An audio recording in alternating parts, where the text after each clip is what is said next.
Olá, amigo e seguidor. Seja bem-vindo a mais um Papo Espírita, programa quinzenal do Centro Espírita Allan Kardec de Balneário Gaivota. Iniciamos, como sempre, com uma oração, agradecendo pela oportunidade de estarmos juntos durante esses minutos e pedindo a Deus, a Jesus, a Allan Kardec, aos bons espíritos, a proteção para que esse nosso bate-papo seja produtivo. E então dizemos a oração que Jesus nos ensinou há 2000 anos atrás. Pai nosso, que está no céu, santificado seja o teu nome, venha a nós o teu reino, seja feita a tua vontade, assim na terra como no céu. O pão nosso de cada dia nos dá hoje, o pão do corpo, mas principalmente o pão do espírito. Perdoa as nossas dívidas, à medida em que perdoamos aqueles que nos devem, e não nos deixa cair na tentação, mas livra-nos do mal, que assim seja. Hoje, noite de 25 de dezembro, dia de Natal, eu começo com uma estrofe da música da Simone, que tem como título Então é Natal. A música diz o seguinte: então é Natal, e o que você fez? Com certeza todos vão responder: olha, ontem e hoje de manhã nós fizemos a troca de presentes. Aqueles que, com mais condição financeira, fizeram uma ceia de Natal bem farta, outros com menos condições foram ceias menores, e teve gente que provavelmente nem conseguiu fazer nada diferente na véspera do Natal, devido à condição financeira difícil. Os olhinhos das crianças brilharam, não foi assim? Receberam presentes, nós também, na medida das nossas possibilidades, trocamos presentes, nos abraçamos, desejamos um Feliz Natal. E hoje nós estamos aqui. E eu faço uma pergunta: será que alguém lembrou do motivo do Natal? É porque o Natal é uma data em que nós comemoramos, nós lembramos o nascimento de Jesus. Só que o Natal foi envolto em tantos penduricalhos e, no fim, acredito que a maioria de nós acabou esquecendo do aniversariante. Então, hoje nós vamos falar um pouco a respeito deste ser, que é tão importante, que acabou dividindo o mundo em duas eras. Antes da sua vinda e depois da sua vinda, pelo menos para grande parte dos países. Tem outros países que não aceitam a designação do planeta de antes e depois de Cristo. Tem suas razões e nós temos que respeitar. Mas é importante a gente lembrar. Quem é Jesus? Vamos começar falando a respeito de quem é Jesus para os cristãos. O cristianismo,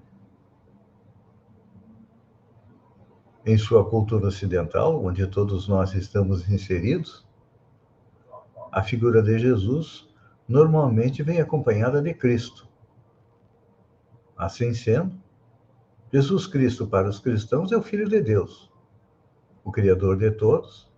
Porém, segundo a teologia da Santíssima Trindade, o Pai, o Filho e o Espírito Santo são denominações do três em um, ou seja, a representação de Deus se dá em três instâncias. Nem sempre foi assim. Essa maneira de perceber a Trindade surgiu no ano de 381, no Concílio de Constantinopla, que acrescentou ao credo niceno anterior uma descrição do Espírito Santo como sendo o Senhor, o doador da vida que procede do Pai, que com o Pai e o Filho é adorado e glorificado. Esta inserção da Trindade dentro do catolicismo, ela é uma cópia das religiões politeístas que também tinham as suas trindades. Por exemplo, ali perto, na Suméria, de acordo com a enciclopédia Larousse de Mitologia, o universo para os sumérios foi dividido em 3 regiões, em cada um dos quais se tornou o domínio de um deus. Anu regia o céu. A terra foi dada a Enlil, e Ea se tornou o governante das águas. Juntos eles constituem a trindade dos grandes deuses. E não foi só na Suméria, não. Muitas outras áreas ou religiões tinham suas próprias trindades divinas. Por exemplo, na Grécia, eram Zeus, Poseidon e Adonis. Os fenícios adoravam o Lomnos, o Lossurus e Elium. Em Roma, que copiaram as divindades da Grécia e trocaram os nomes, fizeram Ctrl+C, Ctrl+V, os romanos adoravam Júpiter, Netuno e Plutão. Nas nações germânicas, os deuses eram chamados de Wodan, Thor e Frico. Entre os celtas, uma fonte diz: as divindades pagãs antigas dos irlandeses pagãos eram Criossan, Biocena e Seeva. Então, na Índia também tínhamos Krishna, Vishnu e Brahma. Então nós percebemos que o quê? Que muitos dos ritos, muito da teologia cristã, vem das religiões que antecederam o cristianismo. Mas é importante a gente, já que estamos falando de Jesus, nós compreendermos que Jesus é visto de maneira diferente de acordo com os povos e de acordo com as religiões. Para os cristãos, ele é Deus. Mas para o islamismo, religião fundada por Maomé, há uma crença popular de que o islamismo, o cristianismo e o judaísmo sejam religiões parentes, em termos de denominador comum, que foi Abraão, porque todas elas descendem de Abraão. Então, Jesus é visto entre os islamitas, ou os maometanos, como um profeta, um ser humano normal. Já no judaísmo, também tem uma visão diferente. O judaísmo não reconhece a figura de Jesus como santidade, e sim como um judeu, que ele realmente o era. Bastante influente em seu período, logo, então, para o islamismo e assim como para o judaísmo, Jesus não é suscetível da idolatria. Não. A Umbanda, que é o sincretismo religioso aqui do Brasil, que uniu as crenças africanas com o catolicismo, a representação, Jesus seria um orixá. E cada orixá representa o quê? Um santo católico. Então, dentro da Umbanda, Jesus é o equivalente ao Oxalá, que é o Criador. Na região budista, ou na religião budista, há características particulares da comemoração do Natal. Ou melhor, não há. Eles não comemoram o Natal. Para eles, a data não tem a representação cristã, e sim um cunho espiritual. Então, Jesus é considerado também como simplesmente um profeta. Já os hindus, na Índia, consideram Jesus como um avatar. Para eles, Jesus seria a encarnação de Vishnu, uma das entidades mais importantes. E no dia 25, os hindus comemoram a festa das luzes, sendo o dia do nascimento da luz que venceu a escuridão.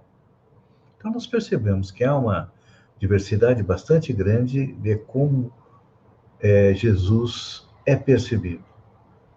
E a respeito da data do dia 25 de dezembro, em que nós comemoramos o nascimento de Jesus, no cristianismo primitivo não havia esta data, porque se acreditava que Jesus não havia nascido no dia 25 de dezembro.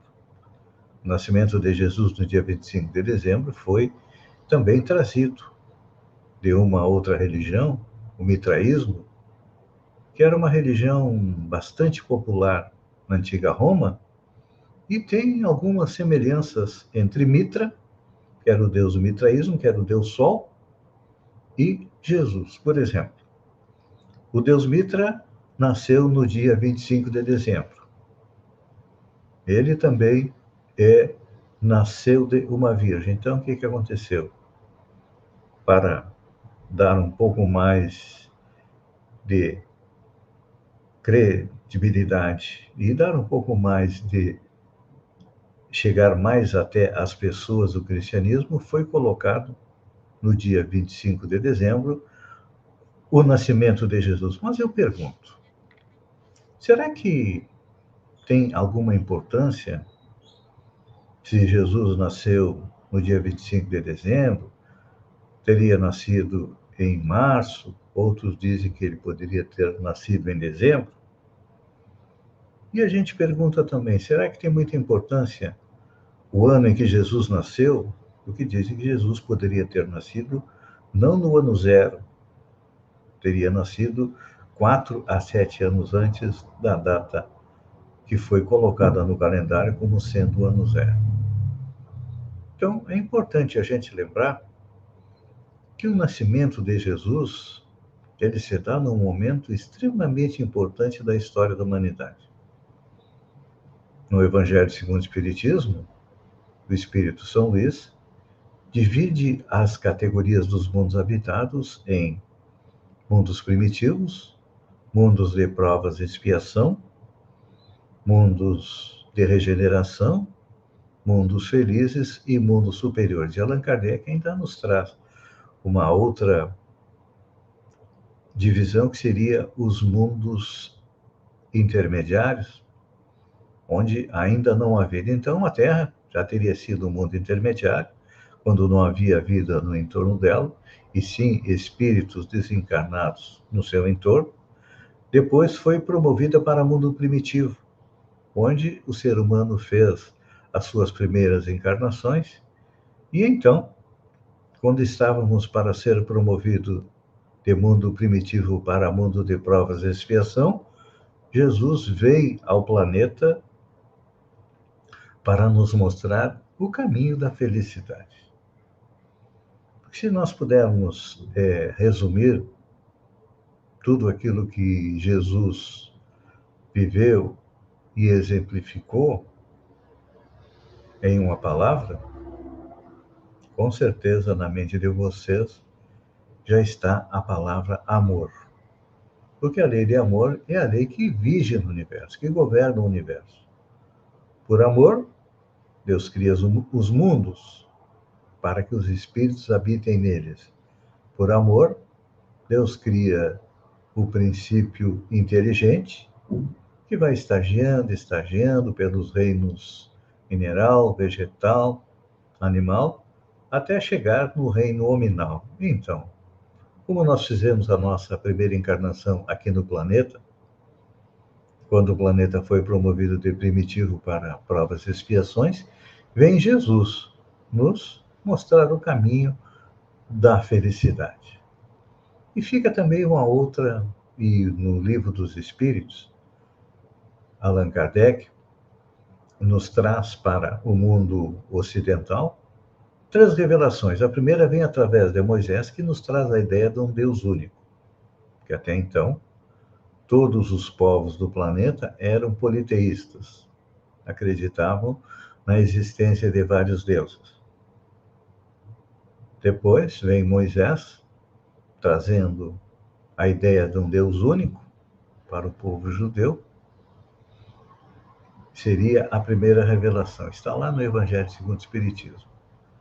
Jesus iria nos trazer a segunda revelação, ou seja, mudar um pouco esta concepção que nós tínhamos de Deus, porque era um Deus vingativo, cruel, tinha um povo escolhido e, de acordo com o Velho Testamento, ele mandava passar a fio da espada aqueles que não fossem judeus, que não acreditassem num Deus único. Então, Jesus vem ao planeta há 2000 anos atrás para nos legar seu evangelho de amor e mudar também a concepção de Deus.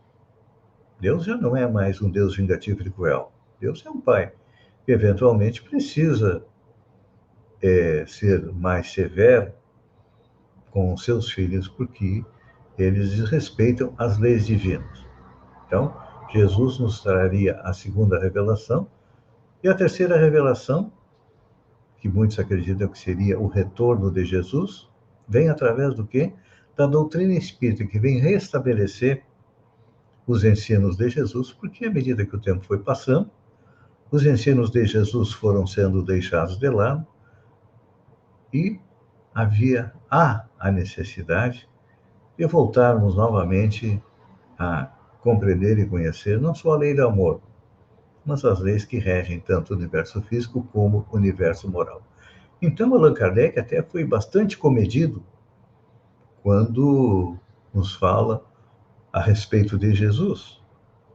No Livro dos Espíritos, na pergunta 625, Allan Kardec questiona: qual o tipo mais perfeito que Deus tem oferecido ao homem para lhe servir de guia e modelo? Olhem só a pergunta. Profunda, fundamental para nós. Qual o tipo mais perfeito que Deus tem oferecido ao homem para lhe servir de guia e modelo? E a resposta é uma palavra com 5 letras: Jesus. E a resposta dos Espíritos. E Kardec complementa: para o homem, Jesus constitui o tipo de perfeição moral a que a humanidade pode aspirar na Terra. Aqui Kardec está nos colocando a Terra, que ainda quando Allan Kardec codifica a doutrina espírita há 150 anos atrás, era um planeta de provas e expiação, mas que já estava a caminho da sua evolução. Então, segue Allan Kardec, Deus nos oferece como o mais perfeito modelo e a doutrina que ensinou é a expressão mais pura da lei do Senhor, porque, sendo ele o mais puro, quantos têm aparecido na Terra, o Espírito Divino o animava. Então, aqui Allan Kardec coloca que, olha, já tivemos inúmeros espíritos extremamente iluminados encarnando na Terra, mas Jesus é o espírito mais puro. E depois ele ainda esclarece um pouco mais. Quanto ao que, pretendendo instruir o homem na lei de Deus, o tem transviado, ensinando-lhe falsos princípios, isso aconteceu por haverem deixado se dominar por sentimentos demasiado terrenos. É que a gente tentou fazer uma acomodação entre aquilo que Cristo falava e aquilo que nós queremos. Então, como nós somos muito materialistas, nós nos preocupamos com a matéria e deixamos de lado o espírito. Então, Jesus vem fazer o quê? Vem nos mostrar a lei divina que rege o universo, que é a lei de amor. E depois, no livro A Gênese, Allan Kardec volta a falar novamente de Jesus, nos dando mais uma pista, além daquela que diz que foi o espírito mais evoluído que caminhou aqui no planeta Terra. No capítulo 15, onde ele comenta a respeito dos milagres de Jesus, ele diz o seguinte: sem nada prejulgar sobre a natureza do Cristo, que não entra no quadro desta obra examinar, não o considerando, por hipótese senão, como espírito superior, não se pode impedir de reconhecer nele uma das ordens mais elevadas que é colocado, por suas virtudes, bem acima da humanidade terrestre. Pelos imensos resultados que tem produzido, sua encarnação neste mundo só poderia ser uma de suas missões que só são confiadas aos mensageiros diretos da divindade para cumprimento dos seus desígnios. Então, aqui, Kardec já nos coloca que Jesus seria um mensageiro direto de Deus. E isso nos leva a refletir que lá no Livro dos Espíritos, Allan Kardec divide os espíritos em 3 classes. Poderia ter dividido em outras, mas ele simplificou para nós o conhecimento das categorias dos espíritos. Então ele coloca, a parte bem lá embaixo, estão os espíritos imperfeitos, cuja característica é predominância da matéria sobre o espírito, propensão para o mal, ignorância, orgulho, egoísmo e todas as paixões que lhes são consequentes. Então, quando a gente analisa os espíritos imperfeitos, a grande maioria de nós, em torno de 90, 99% da humanidade, estão incluídos nessa categoria.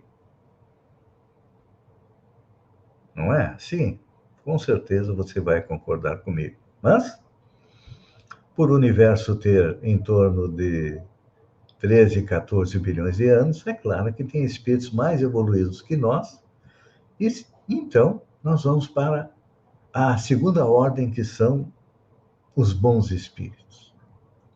Aqui as coisas já começam a mudar. Nós temos a predominância do espírito sobre a matéria, eles desejam o bem, suas qualidades e poderes para o bem estão em relação com o grau de adiantamento que haja alcançado. Uns têm ciência, outros sabedoria e bondade. Os mais adiantados reúnem saber as qualidades morais. Então, aqui nós já conseguimos perceber que acima de nós temos bons espíritos. Vamos analisar. Nos dias de hoje, espíritos que encarnaram. Um Gandhi, a Madre Teresa de Calcutá, um Chico Xavier, um Divaldo Pereira Franco, um espírito que animou Francisco de Assis, e aí nós teríamos aí inúmeros espíritos que estão nessa categoria. Já têm o desejo do bem, não só o desejo, mas praticam o bem, são aqueles que auxiliam a humanidade a caminhar. Mas ainda temos mais uma classe, acima dos imperfeitos, que estão lá embaixo, que somos nós, a categoria dos bons espíritos, aonde nós pretendemos chegar, e finalmente nós temos a categoria dos espíritos puros. A sua característica principal é que eles não sofrem nenhuma influência da matéria. Eles têm superioridade intelectual e moral absoluta em relação aos espíritos de outras ordens. Eles são a primeira classe e são espíritos que percorreram todos os graus da escala evolutiva e se despojaram das impurezas da matéria. Alcançaram a perfeição possível, então são eles os executores das ordens de Deus em relação ao universo. Então, como nós vimos lá em A Gênese, Allan Kardec colocava que Jesus era um espírito puro, o único que nós recebemos aqui no planeta. É claro que a gente ainda não consegue compreender muito sobre Jesus, porque ele está há milhões de anos à nossa frente. E só para a gente ter uma ideia, quando ele se apresentou a Paulo na estrada de Damasco, a sua luminosidade era tão grande que ele cegou Paulo. Então, aqui a gente percebe o porte desse espírito. E depois vem a confirmação para nós. No livro A Caminho da Luz, psicografado por Francisco Cândido Xavier, o Espírito Emmanuel, no capítulo 1, aí nos traz a prova cabal de quem é Jesus. Falávamos aqui que tudo indica que ele era um espírito puro, segundo Allan Kardec. E Emmanuel vem comprovar isso. Diz ele: Rezam as tradições do mundo espiritual que, na direção de todos os fenômenos do nosso sistema solar, existe uma comunidade de espíritos puros, eleitos pelo Senhor Supremo do Universo, que é Deus, em cujas mãos se conservam as rédeas diretoras da vida de todas as coletividades planetárias. Então, o que Emmanuel nos coloca aqui? Que Deus delega aos espíritos puros o comando dos sistemas planetários. Então, nós temos o sistema planetário da Terra, nós temos a nossa galáxia, nós temos inúmeros sistemas planetários. Então, nós percebemos que há uma grande quantidade de espíritos puros comandando, organizando a evolução de todos os planetas. E aí, Emmanuel vai mais além. Diz que esses espíritos se reuniram nas proximidades da Terra somente duas vezes. Primeiro, quando houve a formação da Terra, há cerca de 4 ou 5 bilhões de anos atrás, quando se desprende uma parte do Sol, começa a girar, se solidificar, ali já estava Jesus como espírito puro e assumiu a responsabilidade de gerenciar a evolução do planeta Terra. E depois, diz que a segunda vez que eles se reuniram aqui nas proximidades do planeta foi quando Jesus veio encarnar. Para vocês procurarem compreender a importância da vinda de Jesus ao planeta. Muitas vezes a gente acha que Jesus está ultrapassado, que é mais importante seguir A, B, C ou D. Gente, é Ele que vai nos levar à tão sonhada felicidade. Não é Ele, mas aquilo que Ele nos ensinou. E não adianta a gente dizer que Jesus está desatualizado. Quem não gosta de amar, de ser amado? Então, Jesus representa o quê? Representa esse tipo de amor. E olha, já que nós estamos falando de Jesus hoje, eu vou recomendar 2 livros para a gente procurar compreender melhor, um pouco melhor, a figura de Jesus. São 2 livros, um espírita e outro não espírita, que nos mostram um pouco deste ser, que há mais de 4 bilhões de anos está aqui no entorno do planeta Terra, nos ajudando, nos auxiliando, esperando que cada um de nós faça a sua evolução para também, um dia, deixar de ser espírito imperfeito, chegar na categoria de bons espíritos e finalmente chegar à categoria de espírito puro daqui a alguns bilhões de anos e com certeza, podem acreditar, todos nós, um dia, vamos ter também sob nossa responsabilidade um planeta.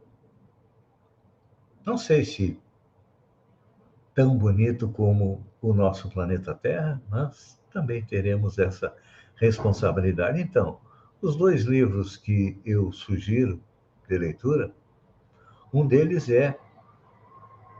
tem como título A Eterna Mensagem do Monte, psicografado por Célia Xavier Camargo, pelo espírito Leon Tolstói. Então,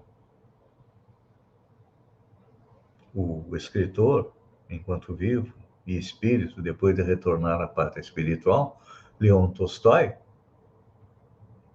recorda a sua vivência à época de Jesus.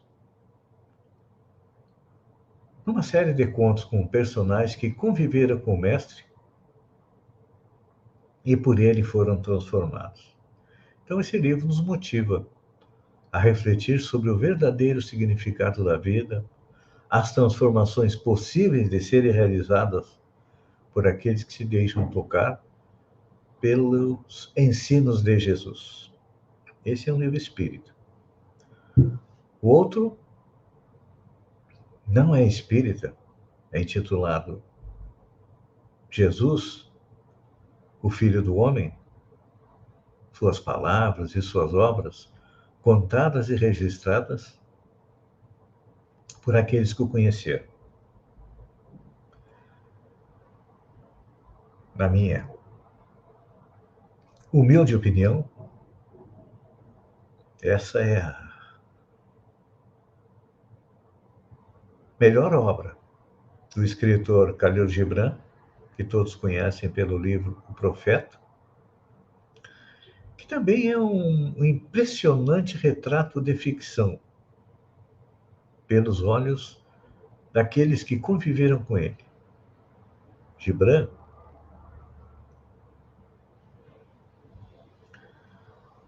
dá voz a figuras como Maria Madalena, Pôncio Pilatos, familiares de Jesus, pessoas que o conheceram.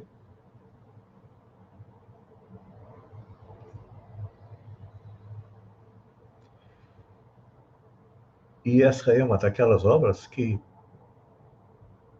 todos nós deveríamos ler, porque ela nos apresenta Jesus, cada um de uma maneira. Eu aqui, encerrando, pergunto a você, meu caro amigo e seguidor, como é que você percebe Jesus? Muitos vão dizer que ele é um Deus, outros vão dizer que ele é um homem, enfim. Cada um percebe Jesus da sua maneira, e eu me valho das palavras do Espírito. Joana de Ângeles, que teve o privilégio de ter estado com Jesus, não sei se uma, duas ou algumas vezes. Para nós, Jesus ainda está muito distante, mas ele tem paciência infinita e todos nós deveríamos ter uma perseverança infinita, porque todos nós queremos ser felizes. E só seremos felizes quando cada um de nós cumprir aquilo que ele nos legou há 2000 anos atrás, que é os seus mandamentos. Amar a Deus e amar ao próximo. Eu até digo que amar a Deus é mais fácil porque lentamente nós vamos transformando o temor a Deus em respeito e finalmente chegaremos a amar a Deus, compreendendo sua importância na nossa vida e no universo. Mas amar o próximo ainda é difícil, não é? Mas, lembrando que Jesus abriu mão de estar entre as estrelas para nos mostrar o caminho da felicidade, é claro que todos nós temos que arregaçar as mangas e construir a felicidade dentro do nosso coração, colocando em prática aquilo que Allan Kardec sintetizou da doutrina espírita em fora da caridade não há salvação. Não estou falando da caridade material, não. Essa, neste mês, com certeza nós fizemos. Todos nós, nessa época, ficamos mais fraternos.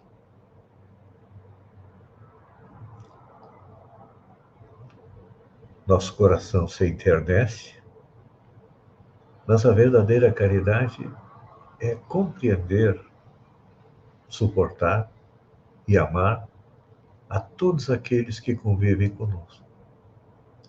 Essa foi a mensagem de Jesus, essa é a minha mensagem, e para encerrar, eu vou deixar meu companheiro de centro espírita Allan Kardec, o Carlos Alberto Chorrou, com a música sobre esta data.